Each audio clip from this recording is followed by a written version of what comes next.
Polisi memastikan 3 orang yang tewas di Bekasi, Jawa Barat bukan karena keracunan, melainkan korban pembunuhan berencana. Pembunuhan berencana tersebut dilakukan oleh 3 tersangka, yakni Wowon alias Aki, kemudian Solihin alias Duloh, dan MDD Solehudin yang telah berhasil ditangkap pihak kepolisian. Dalam kasus pembunuhan ini, baik korban tewas dan para tersangka memiliki hubungan keluarga dekat.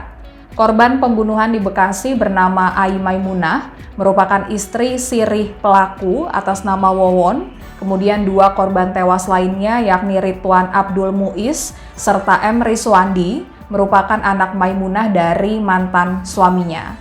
Para pelaku tega membunuh keluarganya sendiri karena dianggap berbahaya sebab mengetahui tindak kejahatan yang dilakukan para pelaku sebelumnya.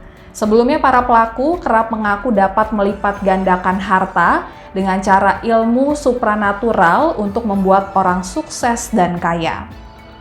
Dalam proses penyidikan, Wowon dan Solihin mengaku telah membunuh 5 orang di Cianjur, Jawa Barat sebelum kasus pembunuhan di Bekasi. Sadisnya, setelah membunuh, 4 jasad korban dimasukkan ke dalam lubang di rumah Wowon di Cianjur, dan lubang pertama ditemukan berisi kerangka balita bernama Bayu berusia 2 tahun yang merupakan anak Wowon.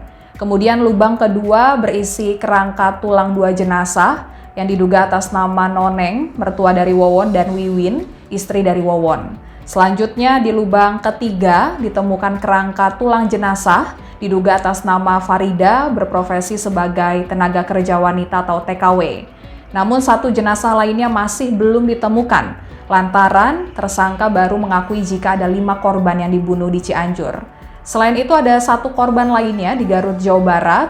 Tersangka menyebut membuang korban ke laut hingga akhirnya ditemukan dan dimakamkan secara layak. Kemudian polisi menemukan adanya lubang kubur baru di salah satu rumah komplotan tersangka pembunuhan berantai tersebut. Direktur Reserse Kriminal Umum atau Direskrimum Polda Metro Jaya, Kombes Pol Hengki Haryadi mengatakan, lubang kubur baru tersebut diduga disiapkan para tersangka untuk mengubur calon korban lainnya yang telah diincar. Namun hingga kini, pihak kepolisian masih belum mengetahui siapa calon korban yang memang sudah diincar oleh para pelaku berdasarkan temuan lubang yang didapatkannya tersebut. Sejauh ini, polisi masih terus mencari tahu maksud dan tujuan dibuatnya lubang tersebut, termasuk indikasi adanya calon korban baru. Dan saat ini sedang kita selidiki, sampai sekarang tim kami, kolaborasi interprofesi laboratorium forensik, kedokteran forensik, tim penyelidik lapangan kami masih berkumpul di Cianjur, sudah berhasil dibongkar 3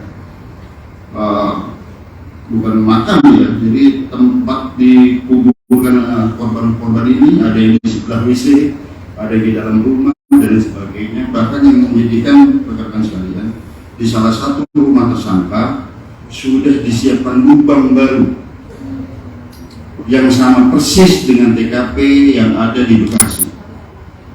Siapakah yang menjadi korban berikutnya? Ini yang kami sedang selidiki. Terima kasih sudah nonton. Jangan lupa like, subscribe, dan share ya.